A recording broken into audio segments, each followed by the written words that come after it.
Mereka berjalan melalui beberapa kuil dan menaiki bukit untuk tiba di tempat pagoda besar berada. Untuk banyak orang, sebagian besar kuil dengan ukuran besar hampir mirip. Namun, sangat menyenangkan saat mereka datang bersama dan memenuhi perjalanan dengan tawa. Zhao Liren, terutama, mengambil peran sebagai pemandu wisata yang nakal dan menerangkan berbagai macam hal menggunakan logika konyolnya sendiri seolah-olah dia tahu banyak mengenainya. Para siswa yang lain menertawakan cerita anehnya dan di saat bersamaan menyukai sisi humornya. Xie Yujia juga sangat bahagia.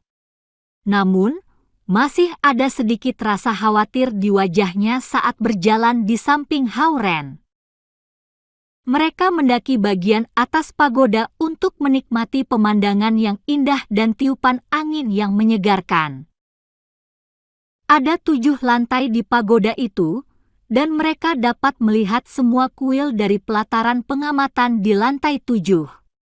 Ada jalan-jalan sibuk dan gedung-gedung yang ramai di luar dinding merah. Xie Yujia berpegangan pada pagar, dan matanya yang terang menatap langit. Tiupan angin jauh di atas tanah mengibarkan bajunya, memperlihatkan lekuk tubuhnya yang sempurna.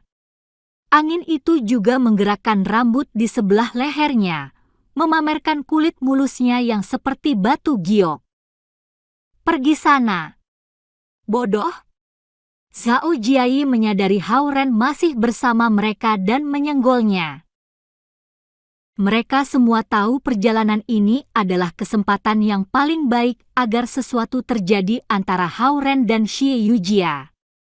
Jika Hao Ren, si pengecut terbesar dalam hal hubungan, dapat mengambil kesempatan ini dan menyatakan pada Xie Yujia, ini akan sangat romantis. Ayo, ayo. Bahkan Alina mendesaknya dari samping. Bukannya bersama Xie Yujia, dia pergi bersama para pria untuk memberi Hao Ren kesempatan. Hao Ren merasa kasihan pada Xie Yujia karena dia menikmati pemandangan sendirian. Dia mendekat dan berkata, "Hehe, pemandangan ini sangat bagus." Xie Yujia berbalik padanya dan mengangguk sambil tersenyum. Berhasil. Berhasil. Zhao Liren dan teman-temannya berteriak penuh semangat saat mereka mengamati keduanya dari tempat yang tidak terlalu jauh. Seorang anak yang lewat mendengar perkataan mereka dan melihat sekelilingnya dengan bingung. Apa yang berhasil?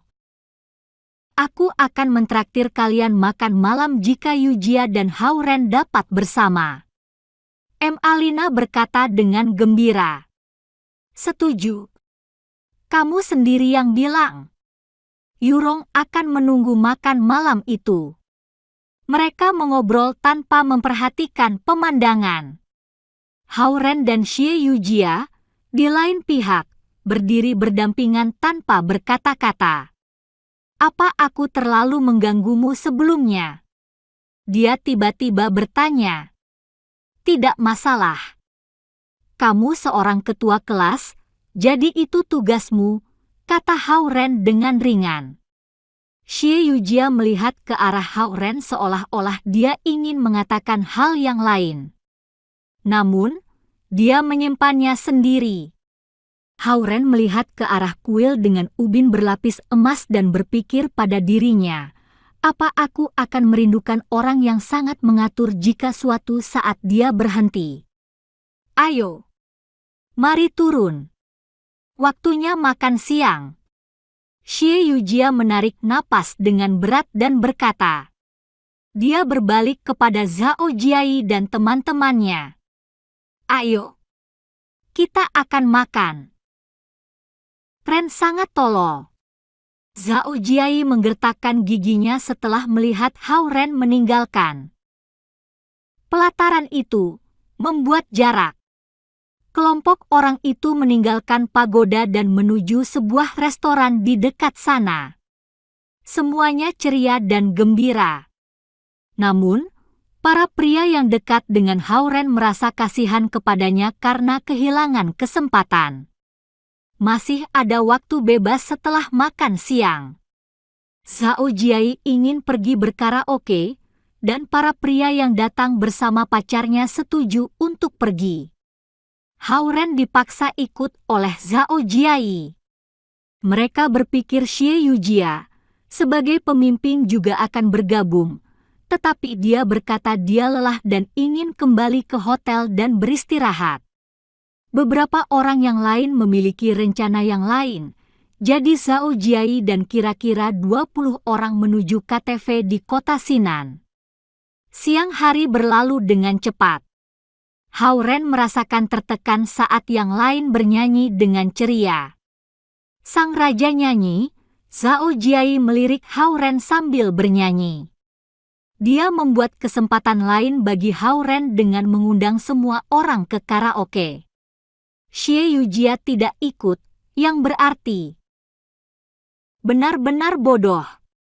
Jika Zhao Jiai tahu Xie Yujia akan pergi namun Hao-Ren tidak melakukan apa-apa, dia akan membunuh Hao-Ren. Jika Zhao Jiai tahu Xie Yujia tumbuh bersama Hao-Ren dan menunggunya lebih dari 10 tahun, pemain yang memproklamirkan dirinya sendiri ini akan membunuh Hao-Ren jutaan kali. Zhao Jiai harus melapor pada tim basket setelah makan malam, dan Youo Liren, Hao-Ren dan yang lain kembali ke hotel. Hao-Ren berpikir sesaat di kamar yang kosong karena dia masih mengkhawatirkan Xie Yujia. Jadi, dia mengambil kunci dan meninggalkan kamarnya. Dia mengetuk pintu Xie Yujia yang berada di lantai yang sama. Dari dalam Xie Yujia menjawab dan hanya membuka pintu setelah kira-kira 10 detik. Dia terkejut melihat Hao-Ren bukannya gadis-gadis lain di kelas. Kemudian, dia memberinya tatapan aneh. Hao-Ren merasa kasihan terhadapnya saat memperhatikan rasa lelah di matanya. "Apa kau sudah makan?" tanya Hao-Ren. "Aku tidak keluar, jadi aku makan hot dog yang telah aku beli." Xie Yujia menyapu rambutnya ke belakang telinga dan berkata, "Ayo aku traktir makan malam." Hao-Ren berpikir sejenak dan menawarkan, "Tidak apa-apa, aku tidak lapar." Xie Yujia tersenyum. "Apa kamu tadi menangis?" Hao-Ren menanyakan sesuatu yang seharusnya tidak dia tanyakan.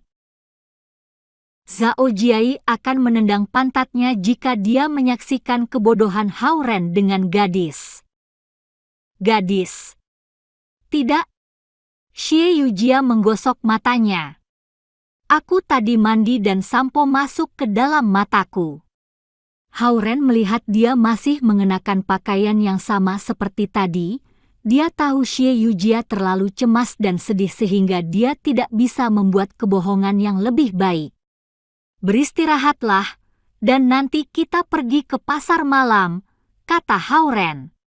Xie Yujia bertanya dengan terkejut, "Hanya kita berdua?" "Tidak, dengan Youo Liren dan yang lain," jawab Hao-Ren tanpa pikir panjang. Xie Yujia berdiri diam dan mendesah saat melihat Hao-Ren menuju kamar teman-temannya yang lain. Jika itu gadis lain yang tidak memiliki tabiatnya, mereka mungkin sudah menamparnya. Tidak heran tidak ada gadis yang menyukainya selama bertahun-tahun. Xie Yujia mengetuk kepalanya dan kembali ke kamarnya untuk mengganti baju. Setengah jam kemudian, mereka berkumpul di lobi untuk pergi ke pasar malam. Mereka yang pergi semuanya lajang, dan Xie Yujia satu-satunya gadis yang muncul. Youo Liren masih energik, dan dia senang Hao-Ren mengundangnya. Tidak pernah terpikirkan olehnya untuk meminta Hao-Ren dan Xie Yujia pergi sendiri. Selain Zhao Jiai, masih banyak dari mereka yang masih lajang. Alina sudah pergi ke rumah bibinya malam itu, Dan Xie Yujia tidak punya pilihan selain pergi bersama para pria karena dia telah menyetujuinya. Mereka menggunakan taksi dari hotel ke pasar malam. Saat itu malam Sabtu yang sibuk dan ramai dan memiliki semua untuk ditawarkan. Para pria masih ingin makan camilan setelah makan. Karena si gadis cantik Xie Yujia bersama mereka sangat ingin mencoba beragam camilan yang enak. Ini, Hao Ren membeli 2 kebab dan memberi 1 untuk Xie Yujia. Xie Yujia melihatnya.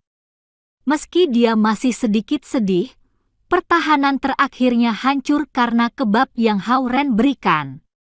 Dia kembali tersentuh oleh Hao Ren lagi. Dia tahu Hao Ren tidak bermaksud jahat. Meski dia terlihat kejam padanya saat mereka kecil, dia masih melindunginya. Hao Ren bisa bergaul dengan baik dengan teman-teman sekelasnya di universitas, dan dia selalu membantu kapanpun dia bisa. Dia bisa diandalkan dan terus terang.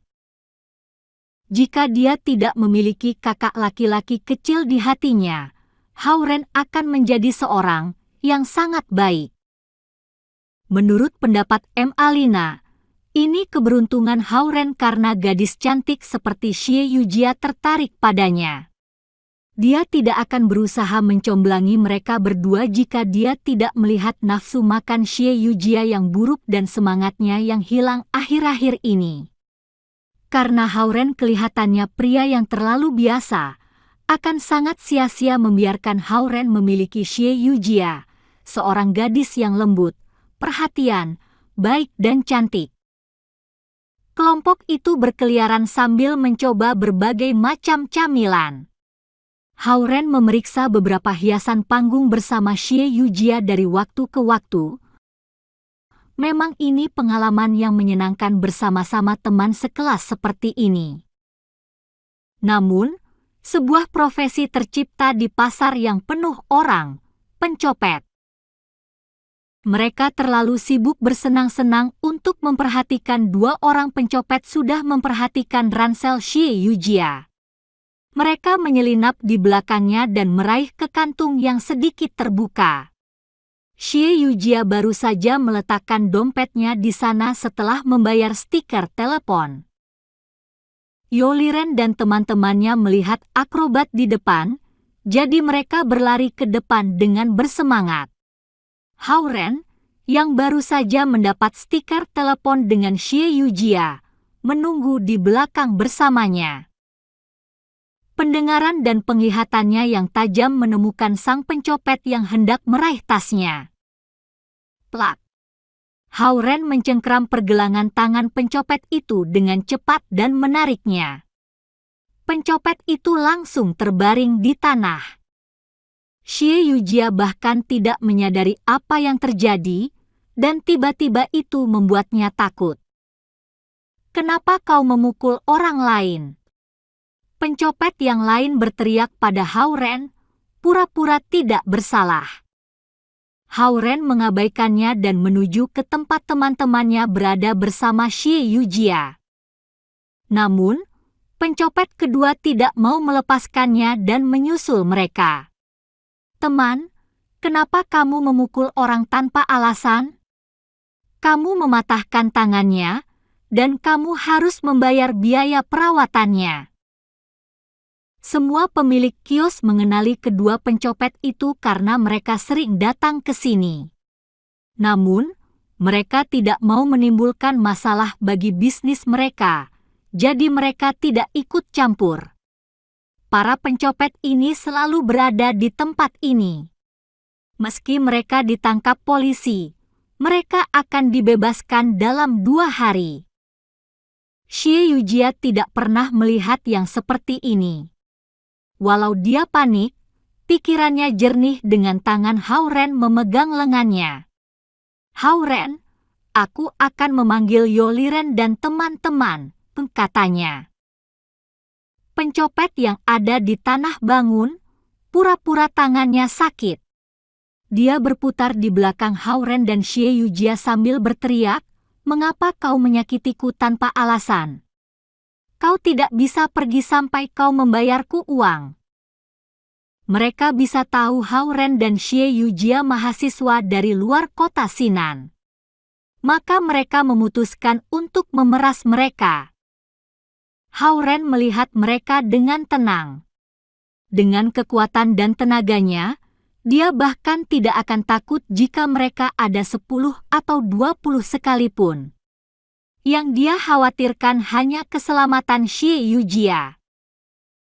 Terutama, dia tidak bisa melepaskan pedang energi 5 elemen di sekitar manusia fana. Saat Hao Ren memikirkan bagaimana melindungi Xie Yujia sekaligus mengalahkan pencopet itu, Yurong dan teman-temannya menyadari Hao Ren dan Xie Yujia tidak mengikuti mereka. Mereka kembali dan melihat mereka berdua dikelilingi oleh 2 berandal. Kurang ajar. Beraninya kalian mengganggu temanku. Yurong melesat ke arah mereka dengan 2 kebab yang belum habis di tangannya. Lagi pula dia wakil ketua kelas. Meski dia tidak sama sekali mengurus masalah kelas, dia masih memiliki jabatannya. Untuk berkelahi, dia sama sekali tidak masalah. Yo Liren, Gu Jiadong dan beberapa yang lain juga mendekat, dan mereka segera mengelilingi kedua pencopet itu. Mereka semua langsung memulai perkelahian tanpa berbicara. Tendangan gunung Fo tanpa bayangan. Tinju penghancur batu. Yo Liren meneriakkan beberapa nama keren sambil memukul dan menendang. Kedua pencopet itu langsung dipukuli oleh lebih dari 10 mahasiswa muda. Hao Ren melihat teman-temannya dengan terkejut. Dia tidak mengira mereka memiliki kekuatan yang sangat besar. Sebelum dia bergerak, para pencopet itu sudah berguling di tanah memohon maaf. Tiba-tiba, cahaya mobil polisi muncul di pintu keluar pasar malam. Tinju bintang biduk besar. Teknik telapak tangan Buddha. Yo Liren semakin lama semakin bersemangat saat dia berteriak. Sial, ayo pergi dari sini. Sampai ketemu di pintu keluar barat. Yurong menyeret Yo Liren, yang masih dalam semangat tempur, dan berlari keluar dari sana. Meski dia tidak terlalu peduli pada kelas sebagai wakil ketua kelas, dia memperlihatkan kemampuan kepemimpinan yang kuat. Kelompok orang itu mengikutinya ke pintu keluar barat. Hao Ren melihat polisi dan menarik Xie Yujia keluar dari sana karena dia tidak ingin terkena masalah. Pasar malam di kota Sinan cukup besar, memerlukan waktu untuk ke tempat yang aman. Sialan, aku bahkan belum menggunakan gerakan bunga bertebaran pelayan surgawi.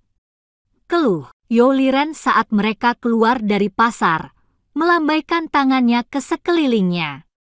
Xie Yujia kehabisan napas. Dia meletakkan tangannya di lutut dan melihat kepada pria-pria itu. Sebagai siswa yang baik, dia tidak pernah terlibat dalam perkelahian seperti ini.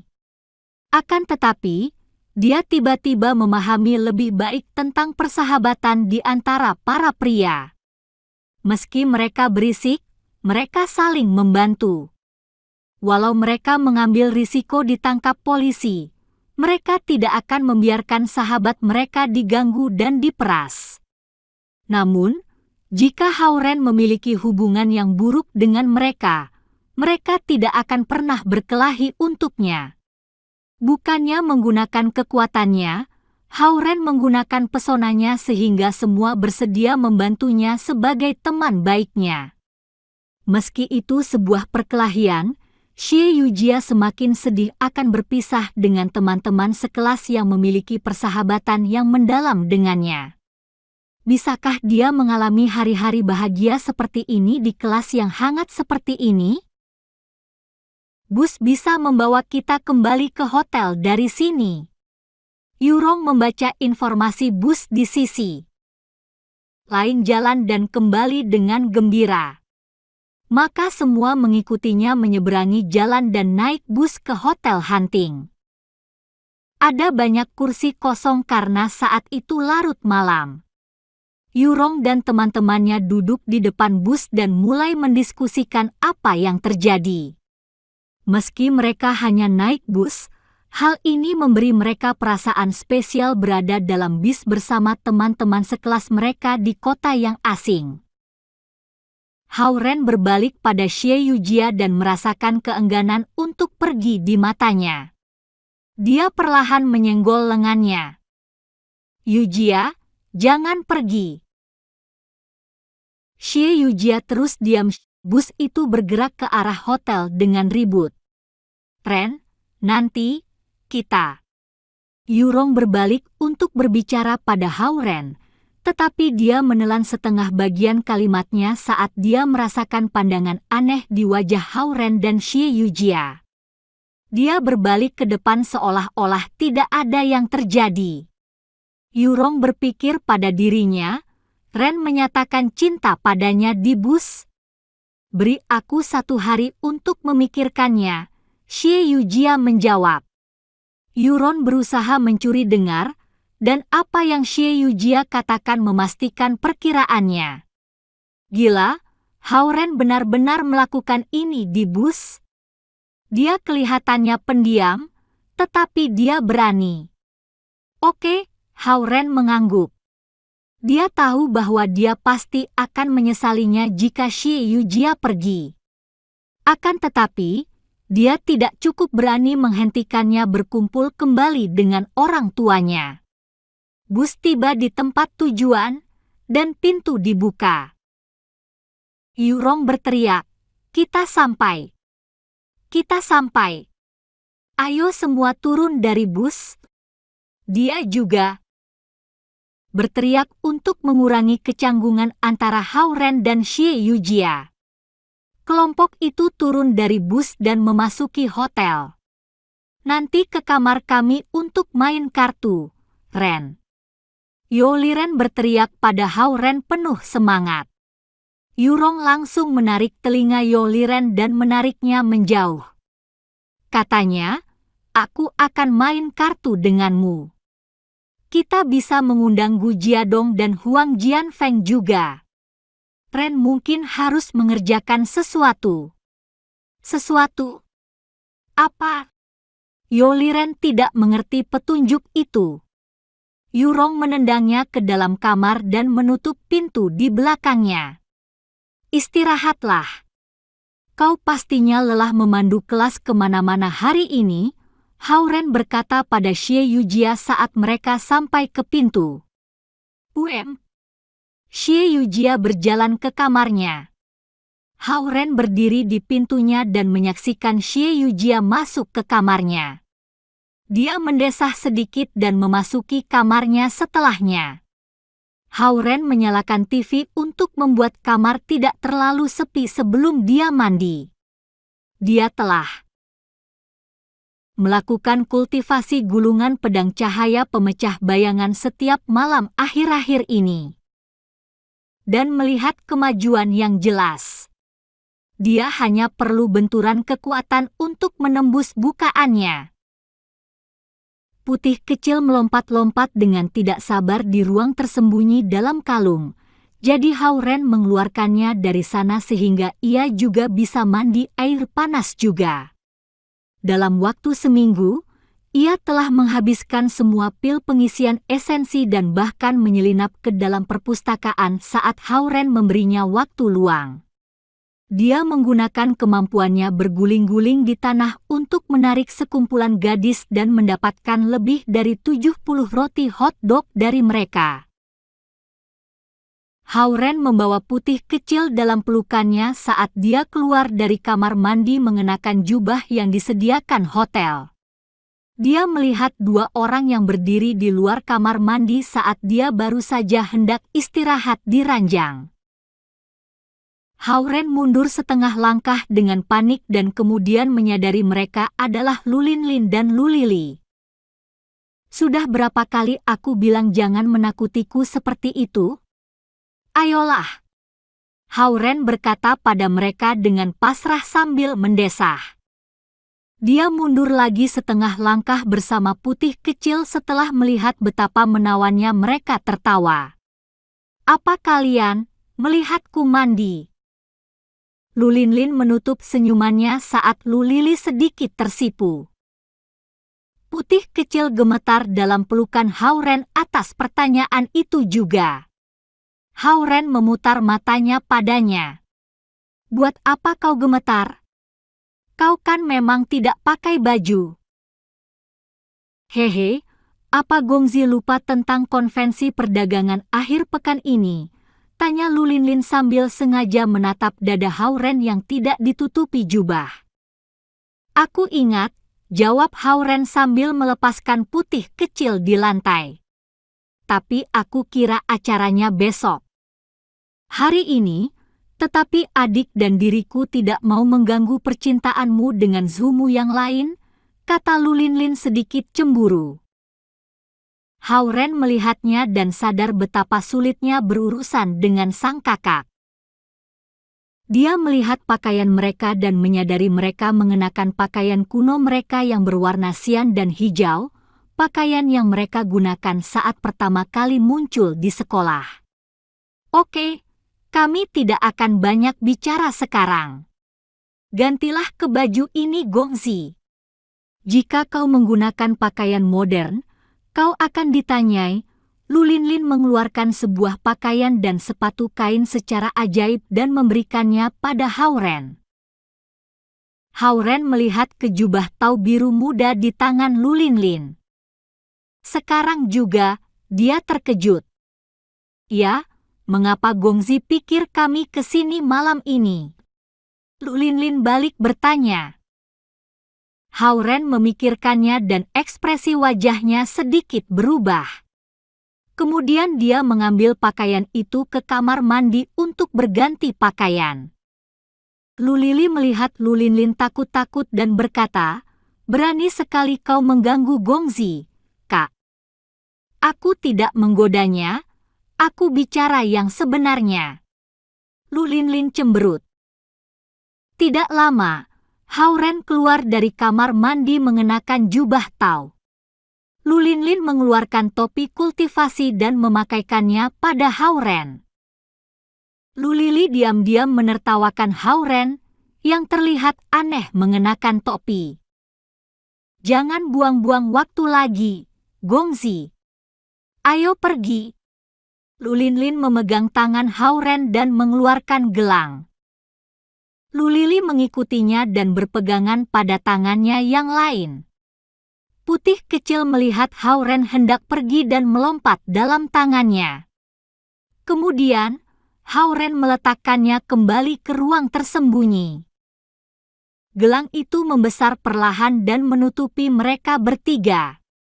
Kemudian, gelang itu berubah menjadi sinar cahaya putih dan melesat ke langit. Hanya membutuhkan beberapa detik bagi mereka untuk pindah dari surga pertama ke surga kelima. Teknik Lu Linlin jelas lebih baik daripada teknik Zhao Hongyu.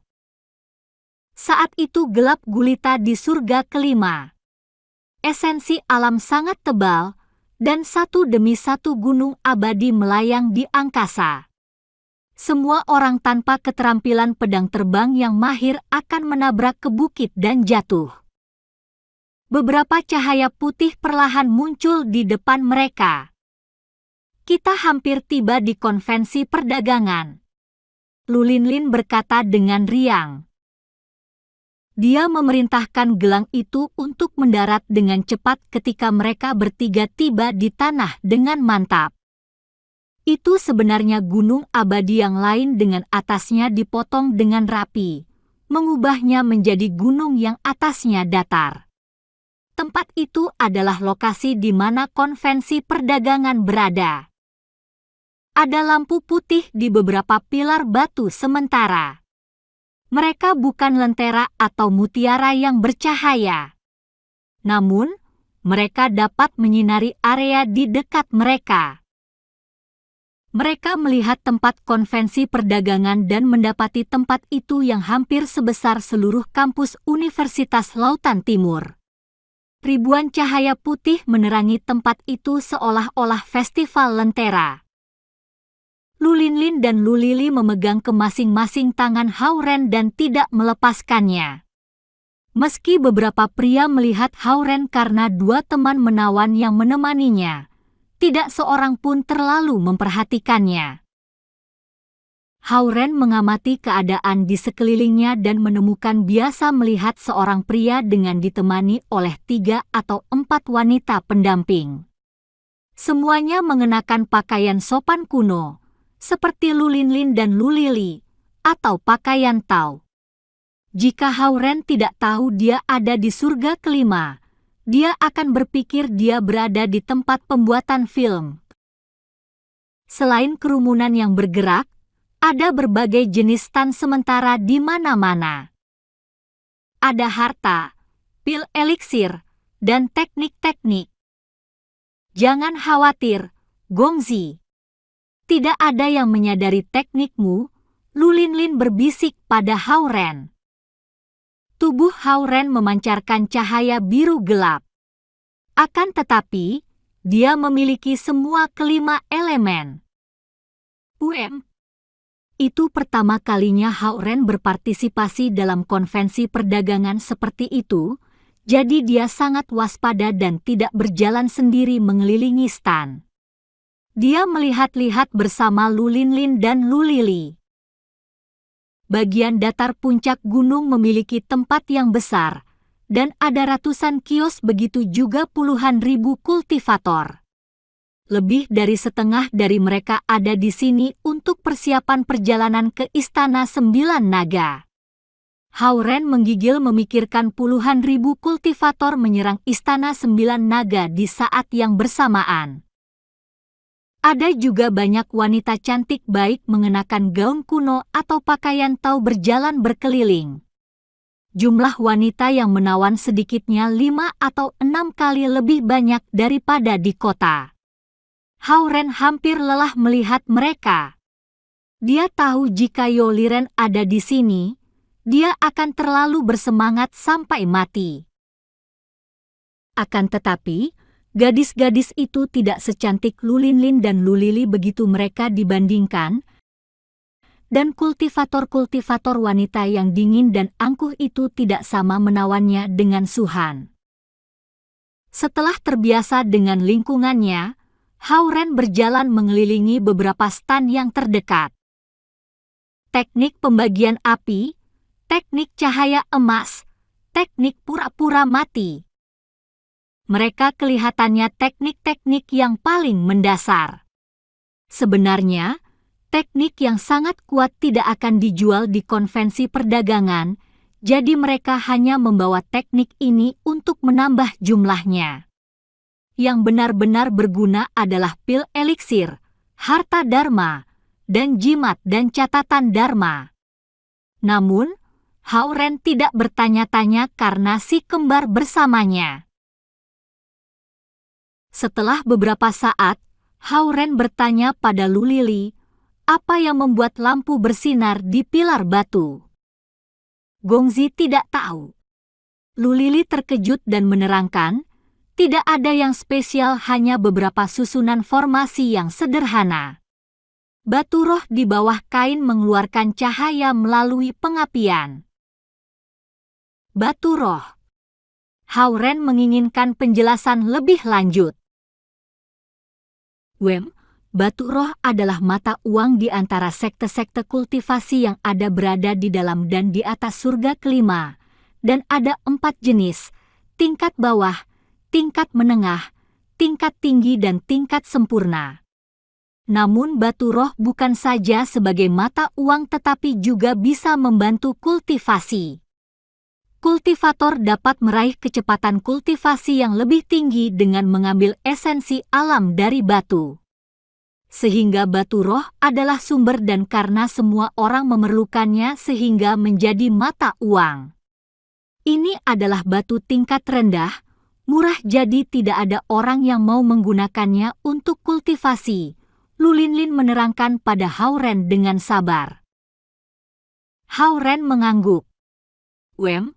Tetua Lu dan lainnya kelihatannya tidak pernah menyebutkan batu roh padaku. Itu karena kultivator naga tidak memerlukan batu roh untuk membantu mereka dalam kultivasi. Anda perlu tahu, Gongzi, intisari naga dalam tubuh naga adalah harta kultivasi alami. Kultivator manusia akan perlu mengkonsumsi batu roh yang tidak terhitung banyaknya supaya dapat mencapai tingkat formasi inti. Namun para naga dapat mencapai level Zen dengan mudah, Lu Lili berkata. Lu Linlin tidak tahan untuk menambahkan setelah melihat adiknya menikmati memberi penjelasan. Apa Gongzi tahu ada hal yang kultivator manusia perebutkan dengan taruhan nyawa di Istana Sembilan Naga? Kalian tahu banyak mengenai Istana Sembilan Naga. Apa yang mereka inginkan di sana? Tanya Hao-Ren.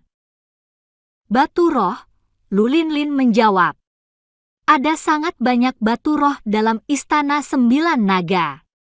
Ada banyak tambang batu roh di bawah setiap gunung, dan aku dengar istana utama, begitu juga ke-9 istana kecil, semuanya terbuat dari batu roh tingkat sempurna.